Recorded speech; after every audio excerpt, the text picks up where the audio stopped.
ചിന്ന വയസ്സിലെ തലയിൽ എണ്ണ തേക്കാന്ന് പറഞ്ഞാൽ എനിക്കെന്തോ വലിയ ചടങ്ങാണ്, എന്നെ കൊണ്ട് ഒക്കത്തില്ല കേട്ടോ. വിവാദങ്ങളും വിമർശനങ്ങളും ഒക്കെ മറികടന്ന ജാസ്മിൻ ടോപ്പ് 3-ലെത്തി.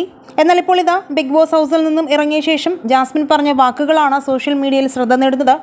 വീടൊക്കെ വിറ്റിട്ട് അല്ലെങ്കിൽ ജപ്തിയൊക്കെ ആകില്ലേ, അതുപോലൊരു ഫീലാണ് ബിഗ് ബോസ് ഹൗസിൽ നിന്നും ഇറങ്ങിയപ്പോൾ തോന്നുന്നത്.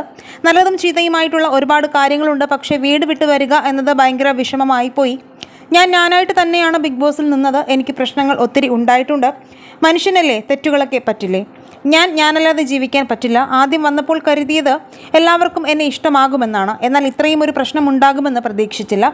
പക്ഷേ എല്ലാവരോടും നന്ദിയും കടപ്പാടും മാത്രമേ ഉള്ളൂ. ഒറ്റപ്പെടുത്തിയവരോടും സന്തോഷിപ്പിച്ചവരോടും ദേഷ്യപ്പെട്ടവരോടും എല്ലാം. ജിൻഡോ ചേട്ടനെ ആദ്യമെല്ലാം ഇഷ്ടമുള്ള ഒരാൾ ആയിരുന്നു ഞാൻ. പക്ഷേ ഇടയ്ക്ക് വെച്ച് കാണിച്ചു കൂട്ടിയ കാര്യങ്ങളാണ് പ്രശ്നമായത്. അദ്ദേഹം ജയിച്ചതിൽ സന്തോഷം മാത്രമേ ഉള്ളൂ. ഒരു ഘട്ടം കഴിഞ്ഞപ്പോൾ എൻ്റെ മനസ്സിൽ തന്നെ ഉണ്ടായിരുന്നു പുള്ളി കപ്പെടുക്കുമെന്ന്. നമ്മളെ മനസ്സിലാക്കി ഒരാൾ നിൽക്കുക എന്നത് വലിയ ഭാഗ്യമാണ്. നമ്മുടെ ഏതവസ്ഥയിലും ഞാനുണ്ട്, അല്ലെങ്കിൽ ഒരു പ്രതിവിധി കണ്ടെത്താനും അവർക്ക് സാധിക്കും. എനിക്കത് ലഭിച്ചത് ഗബ്രിയിൽ നിന്നുമാണ്.